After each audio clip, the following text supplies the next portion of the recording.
रियो जागता है बादलों से घिरा हुआ। वह एक फरिश्ते के सामने खड़ा होता है।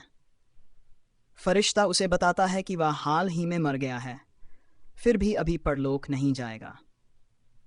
संक्षेप में, अब उस कुख्यात ट्रक का नया शिकार बन गया है।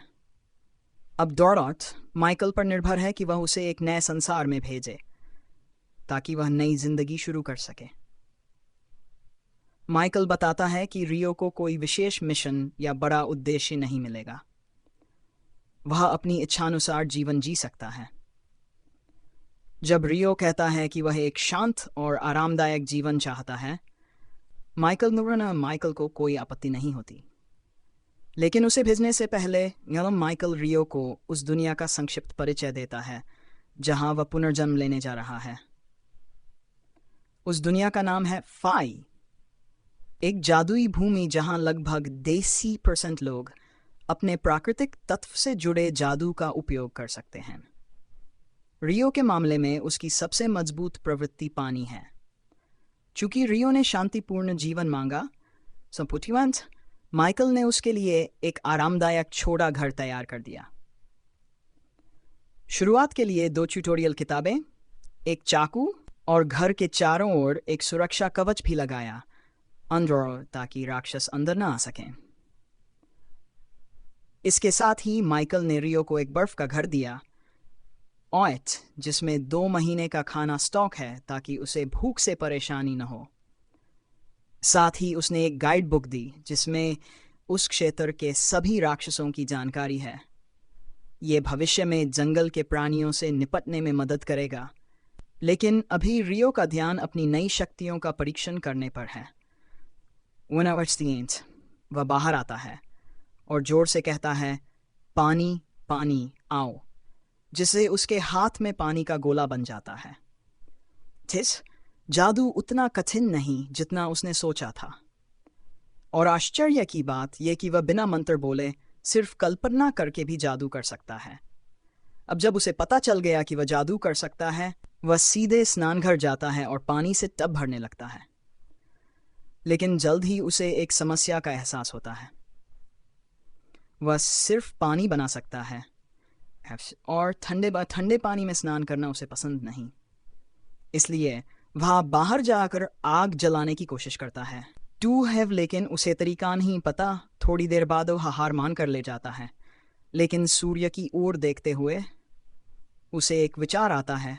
वह पानी से भरी एक टंकी लेता है और उस पर ध्यान केंद्रित करता है। अभ्यास से वह उसे आवर्धक कान जैसा बना लेता है। सूरज की किरणों का उपयोग करके आग जलाता है।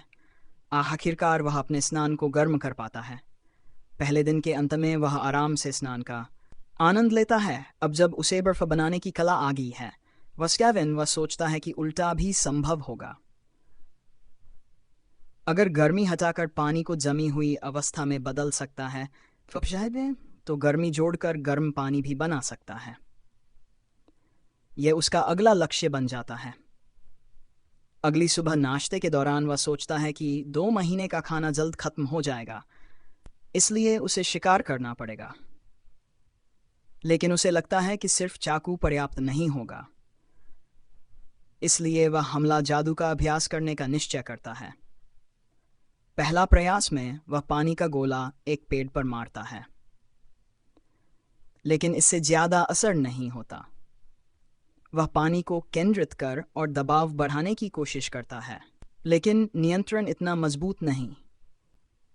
उसका पानी का जेट खिलौने जैसा लगता है। उसे याद आता है कि जादू में कल्पना महत्वपूर्ण है। जितनी स्पष्ट कल्पना होगी, परिणाम उतना बेहतर। कई दिनों की मेहनत के बाद उसके जेट आकार लेने लगते हैं, लेकिन अभी भी पर्याप्त शक्तिशाली नहीं। वह गर्म पानी बनाने में भी थोड़ा सफल होता है, हालांकि नियंत्रण अभी परिपूर्ण नहीं है। अगली सुबह वह बर्फ बनाने का अभ्यास करता है। इस बार वह हवा से सीधे बर्फ बनाने की कोशिश करता है। 3 मिनट लगते हैं, पर वह सफल हो जाता है। लेकिन बर्फ को हमला करने में कठिनाई होती है। प्रशिक्षण अच्छाहीन चल रहा। फिर भी वह कई घंटे अभ्यास करता है जब तक कर गिर नहीं जाता था।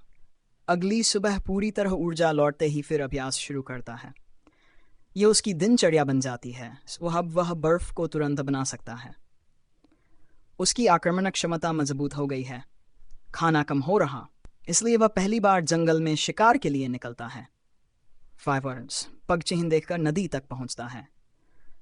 वहां क्वार्ट्स पत्थर और औषधीय जड़ी बूटियां इकट्ठा करता है। 5 वर्ड्स अचानक पीछे से गुर्राहट आती है। फ्राइटली 9 एक छोटा जंगली सुअर उस पर हमला करता है। फर्जी वह घबरा जाता है, लेकिन आखिरी पल में बच निकलता है। 20 पॉइंट्स सुअर फिर हमला करता है, लेकिन वह बर्फ का रास्ता बनाकर उसे फिसला देता है। 6 जैप और बर्फ की नुकीली सुइयां बनाकर उसे मार देता है। 660 वह गाइड बुक से सुअर के बारे में जानता है। स्पिस्टिगी ये जंगल का सबसे कमजोर जीव है। 60 बुक में अंत में ड्रैगन और अकुमा जैसे प्राणियों का उल्लेख है। ड्रैगन से बचने की सलाह दी गई है। अगले दिन वह फिर शिकार पर जाता है, लेकिन सबसिस्ट एक विशाल हॉक बाज हमला कर देता है। वह बर्फ की डाल बनाकर बचता है। सर्वेंक्स भागना संभव नहीं, इसलिए लड़ाई करनी पड़ती है। स्फोर्चुआम वह पानी की धार से हमला करता है, लेकिन बाज बच निकलता है और वार करता है। वह बर्फ की डाल से बाज की आंख काट देता है। बाज भाग जाता है, लेकिन आंख की चोट से क्रोधित रहता है। रियो जंगल में खो जाता है और रात में एक चमकती झील पाता है। जी वहां दुल्हन खड़ा है। समय के साथ रियो की कौशल बढ़ती है। वह अब बर्फ से तेज धारें बना सकता है। उसकी लड़ाई की क्षमता प्रभावशाली हो गई है। लेकिन दुल्हन से उसका सामना होता है, जिसे गाइड में नहीं बताया गया। लड़ाई में वह हार जाता है, लेकिन दुल्हन उसे गुरु जैसा लगता है। दुल्हन उसे पानी से तलवार बढ़ाने का तरीका दिखाता है। एक दिन वह फिर बाज से घिर जाता है, लेकिन अब बाज अधिक शक्तिशाली है। फपीटिनेस वह अपनी धारों से रियो के जादू को नष्ट कर देता है। वह बिजली से हमला करता है, लेकिन रियो बच निकलता है। रियो अवसर देखकर वार कर बाज को मार गिराता है। जॉर वह घर लौटता है, लेकिन रास्ते में एक ड्रैगन मिल जाता है। ड्रैगन टेलीपैथी से उससे बात करता है और उसे नुकसान नहीं पहुंचाता। ड्रैगन उसकी तलवार पहचान लेता है और प्रभावित होता है।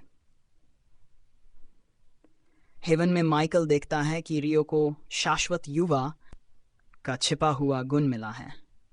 यह अजीब बात है, क्योंकि ये 10,000 साल पहले ही किसी को मिला था।